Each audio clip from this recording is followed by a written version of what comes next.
ਅੱਜ ਦਾ ਇਤਿਹਾਸ ਲੈ ਕੇ ਆਪ ਸੰਗਤਾਂ ਦੇ ਸਨਮੁਖ ਹਾਜ਼ਰ ਹੋਏ ਹਾਂ। ਫਤਿਹ ਪ੍ਰਵਾਨ ਕਰੋ ਜੀ। ਵਾਹਿਗੁਰੂ ਜੀ ਕਾ ਖਾਲਸਾ, ਵਾਹਿਗੁਰੂ ਜੀ ਕੀ ਫਤਿਹ। ਅੱਜ ਦੇ ਦਿਨ ਮਹਾਰਾਜਾ ਦਲੀਪ ਸਿੰਘ ਨੇ ਅਦਨ ਵਿੱਚ ਖੰਡੇ ਦੀ ਪੌਲ ਲੈਣ ਦੀ ਰਸਮ ਅਦਾ ਕੀਤੀ। ਮਹਾਰਾਜਾ ਦਲੀਪ ਸਿੰਘ ਪੰਜਾਬ ਦਾ ਆਖਰੀ ਰਾਜਾ, ਜਿਸ ਦਾ ਜਨਮ 16 ਸਤੰਬਰ 1838 ਈਸਵੀ ਨੂੰ ਲਾਹੌਰ ਵਿਖੇ ਹੋਇਆ। ਇਹ ਮਹਾਰਾਜਾ ਰਣਜੀਤ ਸਿੰਘ ਦਾ ਸਭ ਤੋਂ ਛੋਟਾ ਸਪੁੱਤਰ ਸੀ।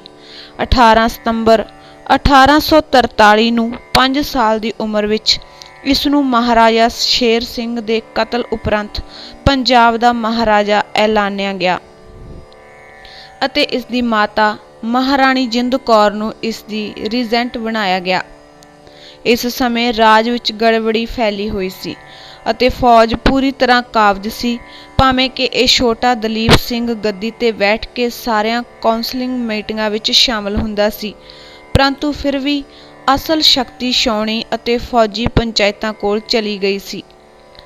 ਅੰਗਰੇਜ਼ ਇਸ ਸਮੇਂ ਇੱਕ ਗੁਆਂਢੀ ਤੋਂ ਜ਼ਿਆਦਾ ਗੁਆਂਢੀ ਸਿੱਖ ਰਾਜ ਵਿੱਚ ਵਪਾਰ ਕਰ ਰਹੀਆਂ ਘਟਨਾਵਾਂ ਨੂੰ ਬੜੇ ਧਿਆਨ ਨਾਲ ਵੇਖਦੇ ਰਹੇ ਸਨ ਅਤੇ ਪੰਜਾਬ ਉੱਤੇ ਹਮਲਾ ਕਰਨ ਅਤੇ ਪੰਜਾਬ ਵਿੱਚ ਦਾਖਲ ਹੋਣ ਦੇ ਮੌਕੇ ਦੀ ਤਾਕ ਵਿੱਚ ਸਨ। ਗੱਲ ਇੱਥੋਂ ਤੱਕ ਅੱਪੜ ਗਈ ਕਿ ਅੰਗਰੇਜ਼ਾਂ ਅਤੇ ਸਿੱਖਾਂ ਵਿਚਕਾਰ ਜੰਗ ਅਟੱਲ ਸੀ। ਦਸੰਬਰ 1845 ਵਿੱਚ ਇਹ ਵਿਰੋਧ ਹੋਂਦ ਵਿੱਚ ਆ ਗਏ। ਜੇਤੂ ਰਹੇ ਅੰਗਰੇਜ਼ਾਂ ਨੇ ਪੰਜਾਬ ਰਾਜ ਨੂੰ ਪਹਿਲਾਂ ਹੀ ਆਪਣੇ ਰਾਜ ਨਾਲ ਮਿਲਾਉਣ ਦਾ ਮਨ ਬਣਾਇਆ ਹੋਇਆ ਸੀ, ਪਰੰਤੂ ਇਹਨਾਂ ਨੇ 9 ਮਾਰਚ 1846 ਨੂੰ ਦੋਹਾਂ ਧਿਰਾਂ ਵਿੱਚ ਹੋਈ ਸ਼ਾਂਤੀ ਸੰਧੀ ਤਹਿਤ ਬਿਆਸ ਅਤੇ ਸਤਲੁਜ ਦਰਿਆਵਾਂ ਵਿਚਕਾਰ ਦੀ ਵਧੀਆ ਜ਼ਮੀਨ ਉੱਤੇ ਕਬਜ਼ਾ ਕਰ ਲਿਆ ਸੀ। ਭੈਰੋਵਾਲ ਦੀ ਸੰਧੀ 16 ਦਸੰਬਰ 1846 ਤਹਿਤ ਜ਼ਿਆਦਾ ਸਖਤ ਸ਼ਰਤਾਂ ਠੋਸੀਆਂ ਗਈਆਂ ਸਨ, ਜਿਸ ਨਾਲ ਪੰਜਾਬ ਰਾਜ ਵਾਸਤਵ ਵਿੱਚ ਅੰਗਰੇਜ਼ਾਂ ਦੇ ਰਹਿਮੋ ਕਰਮ ਤੇ ਹੋ ਗਿਆ ਸੀ। ਰੀਜੈਂਟ ਨੂੰ ਪੈਨਸ਼ਨ ਦੇ ਕੇ ਸੇਵਾ ਮੁਕਤ ਕੀਤਾ ਗਿਆ ਸੀ। ਮਹਾਰਾਜਾ ਦਲੀਪ ਸਿੰਘ ਦੀ ਨਾਬਾਲਗੀ ਸਮੇਂ ਅੰਗਰੇਜ਼ ਸਰਕਾਰ ਇਸ ਦੀ ਗਾਰਡੀਅਨ ਬਣ ਗਈ ਸੀ ਅਤੇ ਅੰਗਰੇਜ਼ ਰੈਜ਼ੀਡੈਂਟ ਲਾਹੌਰ ਸਰਕਾਰ ਦੇ ਸਾਰੇ ਸਿਵਲ ਅਤੇ ਫੌਜੀ ਪ੍ਰਬੰਧ ਬਾਰੇ ਆਦੇਸ਼ ਕਰਦਾ ਸੀ ਅਤੇ ਇਸ ਉੱਤੇ ਨਿਯੰਤਰਣ ਰੱਖਦਾ ਸੀ। ਇਸ ਦੀ ਮਦਦ ਲਈ ਮੰਤਰੀਆਂ ਦੀ ਕੌਂਸਲ ਸੀ, ਜਿਨ੍ਹਾਂ ਦੀ ਨਿਯੁਕਤੀ ਰੈਜ਼ੀਡੈਂਟ ਦੁਆਰਾ ਕੀਤੀ ਜਾਂਦੀ ਸੀ।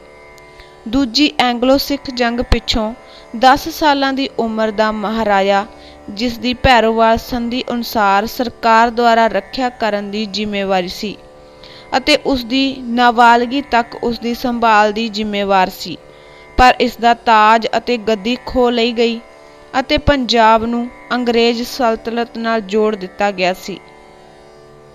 6 ਅਪ੍ਰੈਲ 1849 ਨੂੰ ਪੰਜਾਬ ਦੇ ਅੰਗਰੇਜ਼ੀ ਰਾਜ ਨਾਲ ਮਿਲਾਉਣ ਉਪਰੰਤ ਛੇਤੀ ਹੀ ਪਿੱਛੋਂ ਗੱਦੀ ਤੋਂ ਉਤਾਰੇ ਮਹਾਰਾਜਾ ਦਲੀਪ ਸਿੰਘ ਨੂੰ ਰਸਮੀ ਤੌਰ ਤੇ ਆਪਣੇ ਨਵੇਂ ਸੁਪਰਡੈਂਟ ਡਾਕਟਰ ਜਾਨ ਲੋਗਨ, ਜੋ ਓਬਰਕੇ ਅਕਾਟਲੈਂਡ ਦਾ ਰਹਿਣ ਵਾਲਾ ਸੀ, ਨਾਲ ਮਿਲਾਇਆ ਗਿਆ, ਜਿਸ ਨੇ ਬੰਗਾਲੀ ਫੌਜ ਵਿੱਚ ਇੱਕ ਮੈਡੀਕਲ ਅਫਸਰ ਦੇ ਤੌਰ ਤੇ ਆਪਣਾ ਭਾਰਤੀ ਜੀਵਨ ਆਰੰਭ ਕੀਤਾ ਸੀ। ਦਲੀਪ ਸਿੰਘ ਨੂੰ ਪੰਜਾਬ ਤੋਂ ਫਤਿਹਗੜ੍ਹ ਲਿਜਾਇਆ ਗਿਆ। ਇਹ ਉਦੋਂ ਅਤੇ ਉੱਤਰ ਪੱਛਮੀ ਸੂਬੇ ਦੇ ਫਰੂਖਾਬਾਦ ਜ਼ਿਲ੍ਹੇ ਵਿੱਚ ਇੱਕ ਛੋਟਾ ਜਿਹਾ ਪਿੰਡ ਸੀ, ਜਿੱਥੇ ਦਲੀਪ ਸਿੰਘ ਫਰਵਰੀ 1850 ਵਿੱਚ ਆਇਆ ਸੀ। ਜਾਨ ਲੋਗਨ ਦਾ ਮਹਾਰਾਜੇ ਨਾਲ ਲਗਾਓ ਜਿਹਾ ਹੋ ਗਿਆ, ਜਿਸ ਨਾਲ ਉਹ ਆਪਣੇ ਪੁੱਤਰ ਦੀ ਤਰ੍ਹਾਂ ਵਰਤਾਓ ਕਰਦਾ ਸੀ। ਵਾਲਟਰ ਗੋਇਸ ਨੂੰ ਇਸ ਦਾ ਟਿਊਟਰ ਰੱਖਿਆ ਗਿਆ ਸੀ। 8 ਮਾਰਚ 1853 ਨੂੰ ਦਲੀਪ ਸਿੰਘ ਨੂੰ ਚੁੱਪਚਾਪ ਫਤਿਹਗੜ੍ਹ ਵਿਖੇ ਇੱਕ ਗੁਪਤ ਰਸਮ ਰਾਹੀਂ ਈਸਾਈ ਬਣਾ ਦਿੱਤਾ ਗਿਆ ਸੀ। ਇਸ ਧਰਮ ਬਦਲੀ ਨੂੰ ਇੱਕ ਪਹਿਲੇ ਭਾਰਤੀ ਕੁੰਵਰ ਦਾ ਚਰਚ ਵਿੱਚ ਸ਼ਾਮਲ ਹੋਣ ਤੇ ਲਿਆ ਜਾ ਰਿਹਾ ਸੀ। ਅਪ੍ਰੈਲ 1854 ਨੂੰ ਮਹਾਰਾਜਾ ਅਤੇ ਇਸ ਦਾ ਸਾਰਾ ਅਮਲਾ ਫੈਲਾ ਇੰਗਲੈਂਡ ਲਈ ਚੱਲ ਪਿਆ, ਜਿੱਥੇ ਇਹ ਮਈ 1854 ਵਿੱਚ ਪਹੁੰਚੇ। ਇੰਗਲੈਂਡ ਵਿੱਚ ਮਹਾਰਾਜਾ ਦਲੀਪ ਸਿੰਘ ਸਭ ਤੋਂ ਪਹਿਲਾਂ ਲੋਗਿਨ ਪਰਿਵਾਰ ਵਿੱਚ ਰਿਹਾ, ਤੇ ਇੱਥੇ ਇਸ ਨੂੰ ਮਹਾਰਾਣੀ ਵਿਕਟੋਰੀਆ ਨਾਲ ਮਿਲਾਇਆ ਗਿਆ, ਜਿਸ ਨੇ ਇਸ ਨਾਲ ਬਹੁਤ ਸਲੀਕੇ ਅਤੇ ਨਰਮੀ ਨਾਲ ਵਰਤਾਓ ਕੀਤਾ। ਜਨਵਰੀ 1861 ਵਿੱਚ ਦਲੀਪ ਸਿੰਘ ਭਾਰਤ ਆਇਆ, ਪਰੰਤੂ ਇਸ ਨੂੰ ਪੰਜਾਬ ਆਉਣ ਦੀ ਆਗਿਆ ਨਹੀਂ ਦਿੱਤੀ ਗਈ। ਇਹ ਕਲਕੱਤੇ ਠਹਿਰਿਆ ਹੋਇਆ ਸੀ, ਜਿੱਥੇ ਇਸ ਦੀ ਮਾਤਾ, ਜੋ ਨੇਪਾਲ ਵਿੱਚ ਕਾਠਮੰਡੂ ਵਿਖੇ ਜਲਾਵਤਨੀ ਵਿੱਚ ਰਹਿ ਰਹੀ ਸੀ, 13 ਸਾਲਾਂ ਬਾਅਦ ਮਿਲੀ। ਦਲੀਪ ਸਿੰਘ ਉਸ ਨੂੰ ਇੰਗਲੈਂਡ ਆਪਣੇ ਨਾਲ ਹੀ ਲੈ ਗਿਆ, ਜਿੱਥੇ ਜਾ ਕੇ ਇਹ 2 ਸਾਲਾਂ ਪਿੱਛੋਂ 1 ਅਗਸਤ 1863 ਨੂੰ ਅਕਾਲ ਚਲਾਣਾ ਕਰ ਗਈ ਸੀ। ਇਸੇ ਨਾਲ ਅਕਤੂਬਰ ਵਿੱਚ ਮਹਾਰਾਜਾ ਦਾ ਸਭ ਤੋਂ ਵੱਧ ਸ਼ੁਭਚਿੰਤਕ ਅਤੇ ਸ਼ਰਧਾਵਾਨ ਗਾਰਡੀਨਰ ਡਾਕਟਰ ਸਰ ਜਾਨ ਲੋਗਨ ਚਲਾਣਾ ਕਰ ਗਿਆ, ਜਿਸ ਉੱਤੇ ਮਹਾਰਾਜਾ ਆਪਣੇ ਮਸਲਿਆਂ ਦੇ ਨਜਿੱਠਣ ਸੰਬੰਧੀ ਅੰਗਰੇਜ਼ ਸਰਕਾਰ ਨਾਲ ਗੱਲਬਾਤ ਕਰਨ ਲਈ ਕਾਫੀ ਹੱਦ ਤੱਕ ਨਿਰਭਰ ਸੀ। ਮਹਾਰਾਜਾ ਦਲੀਪ ਸਿੰਘ ਨੇ 1864 ਦੀ ਬਸੰਤ ਰੁੱਤ ਨੂੰ ਭਾਰਤ ਫਿਰ ਚੱਕਰ ਲਾਇਆ। ਇਸ ਵਾਰੀ ਇਹ ਆਪਣੀ ਮਾਤਾ ਦੀਆਂ ਅਸਥੀਆਂ ਨੂੰ, ਜਿਨ੍ਹਾਂ ਨੂੰ ਅੰਗਰੇਜ਼ ਸਰਕਾਰ ਨੇ ਪੰਜਾਬ ਲੈ ਜਾਣ ਤੋਂ ਰੋਕਿਆ ਸੀ, ਉਸ ਨੇ ਇਸ ਨੂੰ ਗੋਦਾਵਰੀ ਨਦੀ ਵਿੱਚ ਜਲ ਪ੍ਰਵਾਹ ਕਰ ਦਿੱਤਾ ਸੀ। ਵਾਪਸੀ ਤੇ ਮਹਾਰਾਜਾ ਨੇ ਇੱਕ ਜਰਮਨ ਵਪਾਰੀ ਲੁਡਵਿਗ ਮੁਲਰ ਅਤੇ ਇੰਜੀਪਰਸ਼ੀਅਨ ਮਾਂ ਸੋਫੀਆ ਦੀ ਪੁੱਤਰੀ ਬੰਬਾ ਮੁਲਰ ਨਾਲ 7 ਜੂਨ 1864 ਵਿੱਚ ਮਿਸਰ ਵਿੱਚ ਅਲੈਗਜ਼ੈਂਡਰੀਆ ਵਿਖੇ ਬ੍ਰਿਟਿਸ਼ ਕੰਸੂਲੇਟ ਵਿਖੇ ਵਿਆਹ ਕਰ ਲਿਆ ਸੀ। ਆਪਣੀ ਇੰਗਲੈਂਡ ਵਾਪਸੀ ਤੇ ਮਹਾਰਾਜਾ ਤੇ ਮਹਾਰਾਣੀ ਬੰਬਾ ਪਹਿਲੇ ਕੁਝ ਸਾਲ ਸ਼ਿਕਾਰ ਵਾਲੀ ਰਿਆਸਤ ਐਲਵਿਡਨ ਨਾਮੀ ਸਥਾਨ ਤੇ ਰਹੇ, ਜਿਸ ਸੁਪਰਦਗੀ ਮਹਾਰਾਜਾ ਨੇ ਸਤੰਬਰ 1864 ਵਿੱਚ ਪ੍ਰਾਪਤ ਕੀਤੀ ਸੀ। ਮਹਾਰਾਜਾ ਦਲੀਪ ਸਿੰਘ ਅਤੇ ਆਪਣੀ ਮਹਾਰਾਣੀ ਬੰਬਾ ਦੇ 6 ਬੱਚੇ ਸਨ। ਵਿਕਟਰ ਐਲਬਰਟ ਜੈ Dalip Singh, Friedrich Victor Dalip Singh, Bamba Sophia ਜਿੰਦਾ ਦਲੀਪ ਸਿੰਘ, ਕੈਥੇਰੀਨ ਹਿਲਦਾ ਦਲੀਪ ਸਿੰਘ, ਸੋਫੀਆ ਅਲੈਗਜ਼ੈਂਡਰਾ ਦਲੀਪ ਸਿੰਘ ਅਤੇ Albert Edward Alexander Dalip Singh, ਜਿਨ੍ਹਾਂ ਦਾ ਜਨਮ 1866 ਅਤੇ 1879 ਦੇ ਵਿਚਕਾਰਲੇ ਸਮੇਂ ਵਿੱਚ ਹੋਇਆ ਸੀ। ਹੁਣ ਮਹਾਰਾਜਾ ਵਿਕਟੋਰੀਅਨ ਇੰਗਲਿਸ਼ ਰਈਸਾਂ ਦੀ ਤਰ੍ਹਾਂ ਸ਼ਾਨੋ ਸ਼ੌਕਤ ਨਾਲ ਜੀਵਨ ਬਤੀਤ ਕਰ ਰਿਹਾ ਸੀ। ਇਸ ਨੂੰ ਕਲਾ ਨਾਲ ਬਹੁਤ ਪਿਆਰ ਸੀ। ਇਹ ਇੱਕ ਨਿਪੁੰਨ ਸੰਗੀਤਕਾਰ ਸੀ, ਥੀਏਟਰ, ਸ਼ਿਕਾਰ ਖੇਡਣ ਅਤੇ ਬਾਜ਼ ਪਾਲਣ ਦਾ ਸ਼ੌਕੀਨ ਸੀ। ਇਸ ਨੂੰ ਬ੍ਰਿਟੇਨ ਵਿੱਚ ਸਭ ਤੋਂ ਵਧੀਆ ਨਿਸ਼ਾਨਚੀ ਮੰਨਿਆ ਜਾਂਦਾ ਸੀ। ਇੱਥੇ ਵਿੱਤੋਂ ਵੱਧ ਖਰਚ ਕਰਨ ਕਾਰਨ ਮਹਾਰਾਜ ਦੇ ਸਿਰ ਭਾਰੀ ਕਰਜ਼ਾ ਹੋ ਗਿਆ ਸੀ। ਇਸ ਨੇ ਇੰਡੀਆ ਆਫਿਸ ਤੋਂ ਆਪਣੇ ਅਲਾਉਂਸ ਵਧਾਉਣ ਦੀ ਯਤਨ ਕੀਤੇ ਅਤੇ ਆਪਣੀ ਮਾਤਾ ਮਹਾਰਾਣੀ ਜਿੰਦ ਕੌਰ, ਜੋ ਮਲਿਕਾ ਮੁਕੱਦਸਾ ਸੀ, ਦੇ ਕਹਿਣ ਤੇ ਇਸ ਨੇ ਬ੍ਰਿਟਿਸ਼ ਜ਼ਮੀਨ ਜਾਇਦਾਦ ਲਈ, ਜਿਹੜੀ ਉਸ ਦੇ ਪਿਤਾ ਦੇ ਲਾਹੌਰ ਦੀ ਗੱਦੀ ਤੇ ਬੈਠਣ ਤੋਂ ਪਹਿਲਾਂ ਉਸ ਕੋਲ ਸੀ, ਉਸ ਲਈ ਦਾਅਵਾ ਜਿਤਾਇਆ। ਉਸ ਦੇ ਪ੍ਰਭਾਵ ਅਧੀਨ ਦਲੀਪ ਸਿੰਘ ਹੌਲੀ-ਹੌਲੀ ਉਸ ਮਲਿਕਾ ਤੋਂ ਦੂਰ ਹੁੰਦਾ ਗਿਆ। ਉਸ ਦੀ ਕੁਦਰਤੀ ਤੌਰ ਤੇ ਇੰਗਲਿਸ਼ ਜੀਵਨ ਸ਼ੈਲੀ ਬਣ ਚੁੱਕੀ ਸੀ। ਇਹ ਆਪਣੀ ਨਿੱਜੀ ਜਾਇਦਾਦ ਦੀ ਪ੍ਰਾਪਤੀ ਲਈ ਹੱਦ ਦਰਜੇ ਤੱਕ ਪਹੁੰਚਿਆ। ਦਲੀਪ ਸਿੰਘ ਨੇ ਆਪਣੀ ਜੱਦੀ ਜਾਇਦਾਦ ਦੀ ਵਿਸਤ੍ਰਿਤ ਸੂਚੀ ਬਣਾਉਣ ਲਈ ਆਪਣੇ ਵਕੀਲ mister ਟਲਵੋਡ of Ferrer and company ਨੂੰ ਭਾਰਤ ਭੇਜਿਆ। ਇਸ ਨੇ ਆਪਣੇ ਰਿਸ਼ਤੇਦਾਰ ਠਾਕੁਰ ਸਿੰਘ ਸੰਧਾਵਾਲੀਆ ਨੂੰ ਮਿਲਣ ਲਈ ਇੰਗਲੈਂਡ ਬੁਲਾਇਆ। 1884 ਵਿੱਚ ਲੰਡਨ ਪਹੁੰਚ ਕੇ ਠਾਕੁਰ ਸਿੰਘ ਮਹਾਰਾਜਾ ਨੂੰ ਮਿਲਿਆ, ਜੋ ਉਸ ਸਮੇਂ ਹੋਲੈਂਡ ਪਾਰਕ ਵਿਖੇ ਠਹਿਰਿਆ ਹੋਇਆ ਸੀ। ਇਹ ਰੋਜ਼ਾਨਾ ਸ੍ਰੀ ਗੁਰੂ ਗ੍ਰੰਥ ਸਾਹਿਬ ਜੀ ਦਾ ਪਾਠ ਮਹਾਰਾਜਾ ਨੂੰ ਸੁਣਾਉਂਦਾ ਸੀ ਅਤੇ ਸਿੱਖ ਧਰਮ ਦੇ ਅਸੂਲਾਂ ਨੂੰ ਦ੍ਰਿੜ ਕਰਾਉਂਦਾ ਸੀ। ਠਾਕੁਰ ਸਿੰਘ ਆਪਣੇ ਨਾਲ ਇੱਕ ਦਸਤਾਵੇਜ਼ ਲੈ ਕੇ ਗਿਆ ਸੀ, ਜਿਸ ਉੱਤੇ ਭਾਰਤ ਵਿਚਲੇ ਸਿੱਖ ਤਖਤਾਂ ਅਤੇ ਜਥੇਦਾਰਾਂ ਦੇ ਦਸਤਖਤ ਸਨ, ਜਿਸ ਵਿੱਚ ਇਸ ਗੱਲ ਦੀ ਪੇਸ਼ੀਨਗੋਈ ਕੀਤੀ ਹੋਈ ਸੀ ਕਿ ਦਲੀਪ ਸਿੰਘ ਪੰਜਾਬ ਦੀ ਰਾਜਗੱਦੀ ਉੱਤੇ ਯਕੀਨਨ ਬੈਠੇਗਾ। ਇਹ ਪੇਸ਼ੀਨਗੋਈਆਂ ਗੁਰੂ ਗੋਬਿੰਦ ਸਿੰਘ ਜੀ ਨਾਲ ਸੰਬੰਧਿਤ ਦਰਸਾਈਆਂ ਹੋਈਆਂ ਸਨ, ਜੋ ਸੰਖੇਪ ਅਤੇ ਮੁਹਾਵਰੇਦਾਰ ਪੰਜਾਬੀ ਭਾਸ਼ਾ ਵਿੱਚ ਲਿਖੀਆਂ ਹੋਈਆਂ ਸਨ। ਇਹ ਸਾਰੇ ਸੰਸਾਰ ਵਿੱਚ ਆਪਣਾ ਹਾਥੀ ਘੁਮਾਏਗਾ, ਕਲਕੱਤੇ ਵਿਖੇ ਵਿਦਰੋਹ ਪੈਦਾ ਹੋਏਗਾ ਅਤੇ ਹਰ ਘਰ ਵਿੱਚ ਝਗੜੇ ਹੋਣਗੇ। 12 ਸਾਲਾਂ ਤੱਕ ਕੋਈ ਪਤਾ ਨਹੀਂ ਲੱਗੇਗਾ। ਫਿਰ ਖਾਲਸਾ ਪੈਦਾ ਹੋਵੇਗਾ ਜਿਸ ਨੂੰ ਚਾਰੇ ਜਾਤਾਂ ਦੇ ਲੋਕ ਪਸੰਦ ਕਰਨਗੇ। ਦਿੱਲੀ ਨੇੜੇ ਜੰਗ ਹੋਵੇਗੀ। ਜਦੋਂ ਦਿੱਲੀ 15 ਕੋਸ ਰਹਿ ਜਾਵੇਗੀ ਤਦ ਰਾਜਾ ਖਤਮ ਹੋ ਜਾਵੇਗਾ। ਦਲੀਪ ਸਿੰਘ ਗੱਦੀ ਉੱਤੇ ਬੈਠੇਗਾ ਅਤੇ ਸਾਰੇ ਲੋਕ ਇਸ ਨੂੰ ਸਿਰ ਝੁਕਾਉਣਗੇ। ਜਦੋਂ ਅਗਸਤ 1885 ਵਿੱਚ ਠਾਕੁਰ ਸਿੰਘ ਸੰਧਾਵਾਲੀਆ ਪੰਜਾਬ ਵਾਪਸ ਆ ਗਿਆ ਤਦ ਦਲੀਪ ਸਿੰਘ ਨੇ ਉਸ ਨੂੰ 1000 ਰੁਪਏ ਦਰਬਾਰ ਸਾਹਿਬ ਅੰਮ੍ਰਿਤਸਰ ਵਿਖੇ ਕੜਾਹ ਪ੍ਰਸ਼ਾਦ ਭੇਟ ਕਰਨ ਲਈ ਦਿੱਤੇ।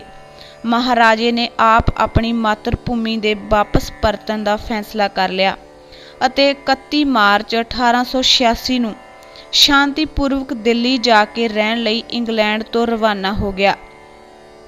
ਇਸ ਨੇ ਠਾਕੁਰ ਸਿੰਘ ਨੂੰ ਮੁੰਬਈ ਮਿਲਣ ਲਈ ਅਤੇ ਮੁੱਖ ਸਿੱਖ ਧਰਮ ਗ੍ਰਹਿਣ ਕਰਨ ਲਈ ਪ੍ਰਬੰਧ ਕਰਨ ਲਈ ਸੱਦਿਆ।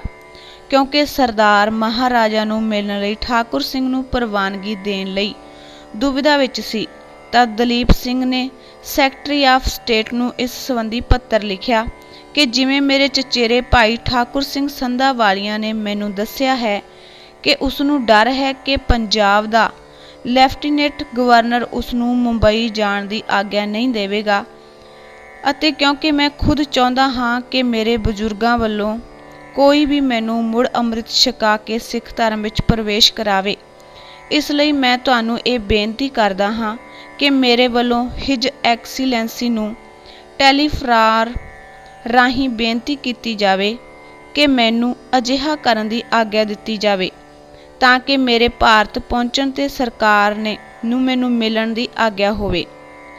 ਦਲੀਪ ਸਿੰਘ ਦੇ ਪੰਜਾਬ ਵਾਪਸੀ ਦੀ ਖਬਰ ਨਾਲ ਪੰਜਾਬ ਅੰਦਰ ਖੁਸ਼ੀ ਦੀ ਲਹਿਰ ਚੱਲ ਗਈ।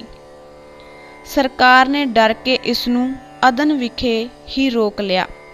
ਇਹ ਇਸ ਦੇ ਪ੍ਰਮੁੱਖ ਸਿੱਖ ਹਿਮਾਇਤੀਆਂ ਵਿੱਚੋਂ ਇੱਕ ਮਹੋਪਾਧਿਆਏ ਸਰਕਾਰ ਸਰ ਅਤਰ ਸਿੰਘ ਭਦੌੜ ਦੇ ਕਹਿਣ ਤੇ ਕੀਤਾ ਗਿਆ ਸੀ। ਆਪਣੀ ਬੇਇੱਜ਼ਤੀ ਤੋਂ ਦੁਖੀ ਹੋ ਕੇ ਦਲੀਪ ਸਿੰਘ ਨੇ ਮਿਲਦੇ ਸਾਰੇ ਅਲਾਉਂਸ ਲੈਣ ਤੋਂ ਇਨਕਾਰ ਕਰ ਦਿੱਤੇ ਅਤੇ ਅੰਗਰੇਜ਼ੀ ਰਾਜ ਵੱਲ ਵਫਾਦਾਰੀ ਤੋਂ ਮੁੱਕਰ ਗਿਆ।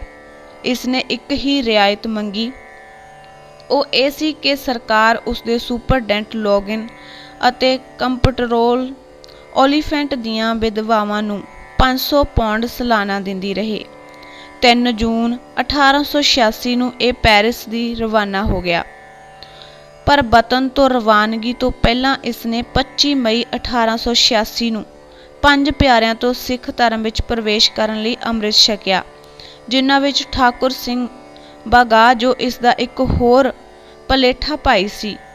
ਇਹ ਉਸ ਦੀ ਮਾਤਾ ਦੀ ਭੈਣ ਦਾ ਲੜਕਾ ਸੀ। ਬੂੜ ਸਿੰਘ ਅੰਮ੍ਰਿਤ ਜ਼ਿਲ੍ਹੇ ਵਿੱਚ ਕੋਲੀ ਪਿੰਡ ਦਾ ਵਸਨੀਕ, ਲਾਹੌਰ ਜ਼ਿਲ੍ਹੇ ਵਿਚਲੇ ਬਰਕੀ ਪਿੰਡ ਦਾ ਵਸਨੀਕ ਜਵੰਤ ਸਿੰਘ ਅਤੇ 2 ਹੋਰ ਸਿੱਖ ਜੋ ਤਜਾਰਤੀ ਜਹਾਜ਼ ਰਾਹੀਂ ਲਿਆਂਦੇ ਗਏ ਸਨ, ਅਦਨ ਪਹੁੰਚ ਗਏ ਸਨ। ਪੰਜਾਬ ਵਿੱਚ ਇਸ ਸਮੇਂ ਅਫਵਾਹ ਫੈਲੀ ਹੋਈ ਸੀ ਕਿ ਇਸ ਦੇ ਪਹਿਲਾਂ ਹੀ ਅਨੁਮਾਨ ਲਾਏ ਹੋਏ ਸਨ।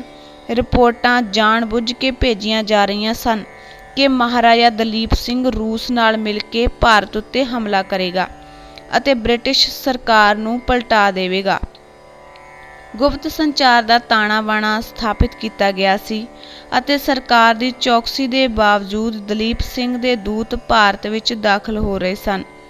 ਇਹਨਾਂ ਵਿੱਚੋਂ ਸਭ ਤੋਂ ਮਹੱਤਵਪੂਰਨ ਅੰਮ੍ਰਿਤਸਰ ਦਾ ਉੱਨ ਦਾ ਵਪਾਰੀ ਗੁਲਾਮ ਰਸੂਲ ਸੀ, ਜੋ ਕਈ ਸਾਲਾਂ ਤੱਕ ਸੁਡਾਨ ਅਤੇ ਮਿਸਰ ਵਿੱਚ ਰਿਹਾ ਸੀ, ਅਤੇ ਇੱਕ ਅੰਗਰੇਜ਼ ਬਣਿਆ ਸਿੱਖ ਪਿੰਡ ਕੋਹਾਲੀ ਅੰਮ੍ਰਿਤਸਰ ਦਾ ਰਹਿਣ ਵਾਲਾ ਸੀ, ਜਿਸ ਦਾ ਨਾਂ ਅਰੂੜ ਸਿੰਘ ਸੀ। ਮਹਾਰਾਜੇ ਦੇ ਬਿਆਨ ਅਤੇ ਘੋਸ਼ਣਾਵਾਂ ਸਨ ਕਿ ਸਿੱਖ ਦੇ ਬਾਦਸ਼ਾਹ ਅਤੇ ਨਿਸ਼ਚੇ ਹੀ ਅੰਗਰੇਜ਼ ਸਰਕਾਰ ਦੇ ਦੁਸ਼ਮਣ ਵੱਲੋਂ ਇਹ ਸਾਰੇ ਦੇਸ਼ ਵਿੱਚ ਆਮ ਲੋਕਾਂ ਵਿੱਚ ਵੰਡਣ ਲਈ ਲਿਆਂਦੀਆਂ ਗਈਆਂ ਸਨ। ਕੂਕੇ ਸਿੱਖ ਜੋ 1872 ਵਿੱਚ ਸਰਕਾਰ ਨਾਲ ਝਗੜ ਪਏ ਸਨ, ਦਲੀਪ ਸਿੰਘ ਦੇ ਪੂਰਵ ਕਾਲ ਵਿੱਚ ਸਭ ਤੋਂ ਵੱਧ ਜੋਸ਼ੀਲੇ ਸਨ। ਦਲੀਪ ਸਿੰਘ ਦੇ ਇਸ ਇਰਾਦੇ ਨੂੰ ਅੱਗੇ ਤੋਰਨ ਲਈ ਇਸ ਸਾਰੇ ਅੰਦੋਲਨ ਪਿੱਛੇ ਜੋ ਦਿਮਾਗ ਕੰਮ ਕਰ ਰਿਹਾ ਸੀ, ਉਹ ਸੀ ਠਾਕੁਰ ਸਿੰਘ ਸੰਧਾਵਾਲੀਆ, ਜਿਸ ਨੇ ਮਹਾਰਾਜੇ ਦੇ ਮਨ ਵਿੱਚ ਵਿਦਰੋਹ ਦੇ ਬੀਜ ਦਿੱਤੇ ਸਨ। ਇਸ ਨੇ ਹੀ ਆਖਰ ਮਹਾਰਾਜੇ ਨੂੰ ਈਸਾਈ ਧਰਮ ਤਿਆਗ ਦੇਣ ਲਈ ਉਤਸ਼ਾਹਿਤ ਕੀਤਾ ਸੀ ਅਤੇ ਆਪਣੇ ਪਿਤਾ ਪੁਰਖਿਆਂ ਦਾ ਧਰਮ ਮੁੜ ਧਾਰਨ ਕਰਨ ਲਈ ਪ੍ਰੇਰਿਆ ਸੀ।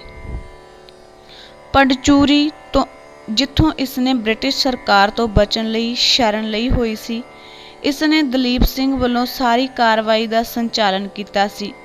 ਆਪਣੇ ਲਈ ਹਮਾਇਤ ਪ੍ਰਾਪਤ ਕਰਨ ਲਈ ਇਹ ਚੁੱਪਚਾਪ ਭਾਰਤੀ ਰਿਆਸਤਾਂ ਦੇ ਮੁਖੀਆਂ ਨੂੰ ਮਿਲਿਆ ਅਤੇ ਸਿੱਖ ਗੁਰਦੁਆਰਿਆਂ ਵਿੱਚ ਗਿਆ।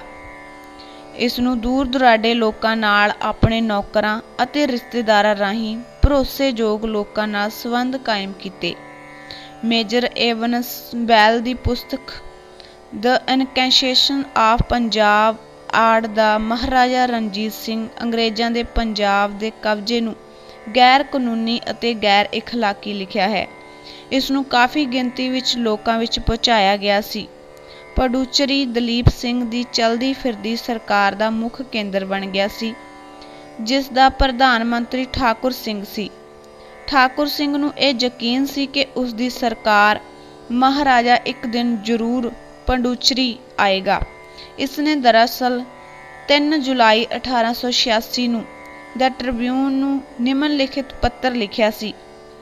ਭਾਵੇਂ ਕਿ ਭਾਰਤ ਸਰਕਾਰ ਮੈਨੂੰ ਮੁੰਬਈ ਜਾਣ ਤੋਂ ਰੋਕਣ ਵਿੱਚ ਸਫਲ ਹੋ ਗਈ ਹੈ, ਪਰ ਫਿਰ ਵੀ ਇਹ ਭਾਰਤ ਵਿਚਲੀਆਂ ਸਾਰੀਆਂ ਸੜਕਾਂ ਬੰਦ ਕਰਨ ਤੋਂ ਅਸਮਰੱਥ ਹੈ। ਇਸ ਲਈ ਜਦੋਂ ਮੈਂ ਵਾਪਸ ਆਉਂਦਾ ਹਾਂ, ਮੈਂ ਗੋਆ ਜਾਂ ਪੰਡੂਚਰੀ ਆਵਾਂਗਾ। ਮਹਾਰਾਜਾ ਦਲੀਪ ਸਿੰਘ ਪੀਟਰਸਬਰਗ ਜਾਣ ਲਈ 21 ਮਾਰਚ 1887 ਨੂੰ ਪੈਰਿਸ ਤੋਂ ਰਵਾਨਾ ਹੋ ਗਿਆ, ਜਿੱਥੇ ਇਸਨੇ ਜ਼ਾਰ ਤੋਂ ਮਦਦ ਲੈਣ ਦਾ ਯਤਨ ਕੀਤਾ। ਸਰਦਾਰ ਅਰੂੜ ਸਿੰਘ, ਜਿਹੜਾ ਰੂਸ ਵਿੱਚ ਦਲੀਪ ਸਿੰਘ ਨਾਲ ਸੀ, ਆਪਣੇ ਨਾਲ ਕੁਝ ਗੁਪਤ ਪੱਤਰ ਲੈ ਕੇ ਆਇਆ ਸੀ, ਜਿਨ੍ਹਾਂ ਵਿੱਚ ਅਵਧ ਦੇ ਪਹਿਲੇ ਬਾਦਸ਼ਾਹ ਦਾ ਗਸਤੀ ਪੁੱਤਰ ਸੀ ਅਤੇ ਨਾਲ ਹੀ ਸਿੰਧੀਆ, ਪਟਿਆਲਾ, ਨਾਭਾ, ਫਰੀਦਕੋਟ, ਜੀਂਦ ਅਤੇ ਕਪੂਰਥਲਾ ਦੇ ਰਾਜਿਆਂ ਦੇ ਪੱਤਰ ਵੀ ਇਸ ਵਿੱਚ ਸ਼ਾਮਲ ਸਨ।